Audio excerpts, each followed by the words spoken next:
दोस्तों, इजराइल फिलिस्तीन की जंग 12वें दिन की तरफ बढ़ चुकी है, पर 12वें दिन की तस्वीर यह सामने आ रही है कि इजराइल जो एक आतंकी देश है, उस आतंकी देश के आतंकी सैनिक जंग नहीं लड़ रहे, बल्कि फिलिस्तीनी मुसलमानों का नरसंहार करने पर उतारू हो गए हैं। जिसकी तस्वीर कल दुनिया के सामने आई कि किस तरीके से अल अहली हॉस्पिटल पर हमला किया गया, रॉकेट दागे गए और उसके बाद देखते ही देखते 500 लोगों को शहीद कर दिया गया। जिसकी तस्वीर दुनिया के सामने आई कि आतंकी इजरायली सैनिकों के आतंक को दुनिया ने देखा और दुनिया इसे आतंकवादी हमला करार दे रही है। पर जो बाइडेन, जो हमास के लड़ाकों द्वारा इजराइल में घुस करके मारा गया, तुरंत प्रेस कॉन्फ्रेंस करके कहते हैं कि यह आतंकी हमला बर्दाश्त नहीं किया जाएगा। तो यहां जो आतंकी हमला हुआ उस पर पूरी तरीके से दोगलापन दिखा दिया गया, जहां यह कहा गया कि इस हमले के लिए जो मजलूम बेंजामिन नेतन्याहू है या उसके आतंकी सैनिक हैं, वो उसके लिए जिम्मेदार नहीं है। उसके लिए तो जिम्मेदार आतंकवादी संगठन है, जिसकी परिभाषा जो है कल जो बाइडेन समझाते हुए नजर आए जब यह हमला हॉस्पिटल के ऊपर किया गया। और दुनिया भर के लोगों का गुस्सा जो है इस घटना को लेकर के फूट रहा है, जहां एक के बाद एक 500 लोगों को शहीद कर दिया गया और अब मरने वालों की संख्या जो है, गाजा में शहीद होने वालों की संख्या जो है 3,500 के पास पहुंच चुकी है। यह लगातार तस्वीरें सामने आ रही है जो दिखाता है कि यह अब इजराइल के आतंकी सैनिकों द्वारा जंग नहीं लड़ी जा रही, बल्कि फिलिस्तीनी मुसलमानों का नरसंहार किया जा रहा है। और वो नरसंहार अब किसी को नजर नहीं आ रहा। जो लोग मजम्मत कर रहे थे इजराइल में घुस करके हमास के लड़ाकों के वार की, वो ये बता रहे थे कि ये आतंकी हमला है। अब कहां मर गए वो तमाम देश, अब कहां मर गए वो तमाम नेता जो कल रात को आतंकी चेहरा इजराइल का सामने आया, जिसके बारे में कोई बोलना नहीं चाहता, पर हां निंदा पेश कर दी गई है और इस निंदा से जो है सारे मसले हल हो जाएंगे। किस तरीके से यह हमला किया गया हॉस्पिटल के ऊपर और कैसे अफरा तफरी मची, वो आग की लपटें जो हैं धधक रही हैं। पहले इस वीडियो पर नजर डालिए।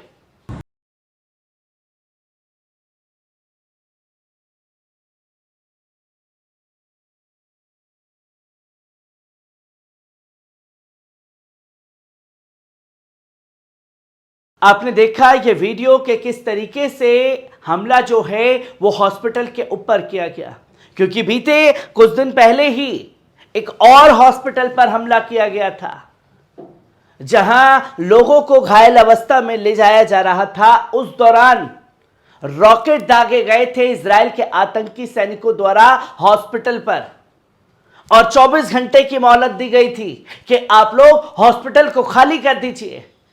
आतंकी सैनिक जो है वो हाथ पकड़ पकड़ करके हॉस्पिटल से निकालने की कोशिश कर रहे थे, गाजा वासियों को गाजा छोड़ने के लिए कह रहे थे, पर उन लोगों ने अपनी जमीन को चुना, गाजा को छोड़ना लाजमी नहीं समझा।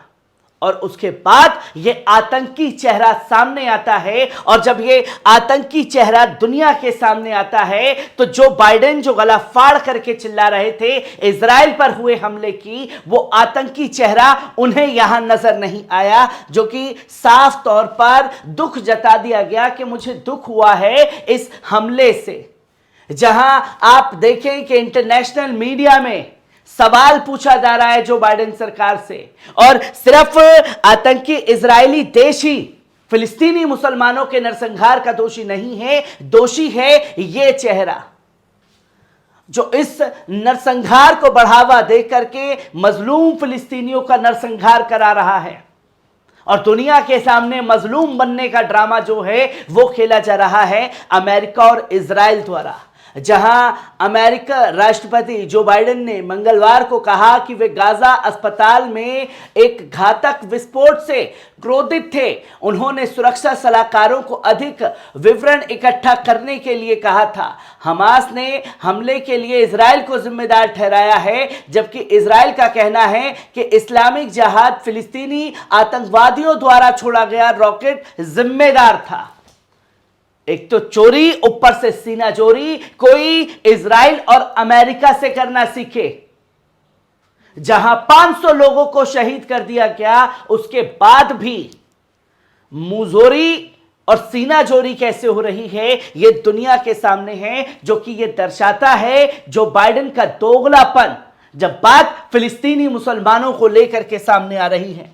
इजराइल की यात्रा पर निकले बिडेन ने एक बयान में कहा कि गाजा के अल अहली अरब अस्पताल में विस्फोट और उसके परिणाम स्वरूप हुई जान माल की भयानक क्षति से मैं नाराज हूं और गहरा दुखी हूं। बिडेन ने कहा कि उन्होंने ये खबर सुनते ही तुरंत जॉर्डन के राजा अब्दुल्ला द्वितीय, इजराइल के प्रधानमंत्री बेंजामिन नेतन्याहू से बात की। उन्होंने कहा कि अपनी राष्ट्रीय सुरक्षा टीम को निर्देश दिया है कि वे इस बारे में जानकारी जुटाना जारी रखें, वास्तव में क्या हुआ था। बिडेन ने कहा कि संयुक्त राज्य अमेरिका संघर्ष के दौरान नागरिक जीवन सुरक्षा के लिए स्पष्ट रूप से खड़ा है और इस त्रासदी में शहीद हुए या घायल हुए मरीजों, चिकित्सक कर्मचारियों और अन्य निर्दोष लोगों के लिए शोक व्यक्त करते हैं। जो कि जो बाइडेन सरकार की तरफ से यह बयान जारी कर दिया गया, और यह हमला उस वक्त हुआ है जब आज जो बाइडेन मजलूम इजरायलियों से मिलने के लिए जाने वाले हैं, बेंजामिन नेतन्याहू से मुलाकात करने वाले हैं और मजलूम इजरायलियों का दर्द दिल में लेकर के घूम रहे हैं। पर उस मजलूमियत के पीछे कितना बड़ा आतंकी चेहरा है, वो दुनिया ने खास तौर पर देख लिया। और आतंकवादी चेहरे को बढ़ावे देने के पीछे जो सबसे बड़ा चेहरा है, वो है अमेरिका का, जो कल लोगों के सामने तस्वीर आई है, जहां व्हाइट हाउस ने बिडेन जॉर्डन यात्रा रद्द करने के सवालों को टाल दिया है। व्हाइट हाउस ने राष्ट्रपति जो बिडेन की जॉर्डन यात्रा रद्द करने के बारे में सवालों को नजरअंदाज कर दिया, जहां उन्हें मूल रूप से किंग अब्दुल्ला, मिस्र के अब्दुल फतेह अल सीसी और फिलिस्तीनी पृथकीकरण के अध्यक्ष महमूद अब्बास के साथ गाजा संकट पर चर्चा करनी थी। इजराइल जा रहे एयरफोर्स वन में पत्रकारों के सवाल के जवाब में व्हाइट हाउस के प्रवक्ता जॉन किर्बी ने कहा कि बैठक रद्द करने का निर्णय आपसी था, जहां पहले यह बताया गया था कि जॉर्डन ने गाजा के अल अहली अस्पताल पर घातक बमबारी के विरोध में बैठक रद्द कर दी, जिसमें 500 लोगों को शहीद कर दिया गया था। किर्बी ने यह भी कहा कि अब्बास के अम्मान सम्मेलन में से हटाने का मुख्य कारण अस्पताल पर हमले के बाद घोषित 3 दिनों का शोक दिया गया है, जिसके लिए फिलिस्तीनी अधिकारियों इजराइल को दोषी ठहराया गया है। दुनिया इजराइल को इसका दोषी ठहरा रही है और इस आतंकवाद को देख रही है जो इजराइल के द्वारा मजलूम फिलिस्तीनियों को शहीद करने का काम किया जा रहा है। पर अमेरिका ने इस घटना पर भी अपना दोगलापन और असली चेहरा दुनिया के सामने दिखा दिया है।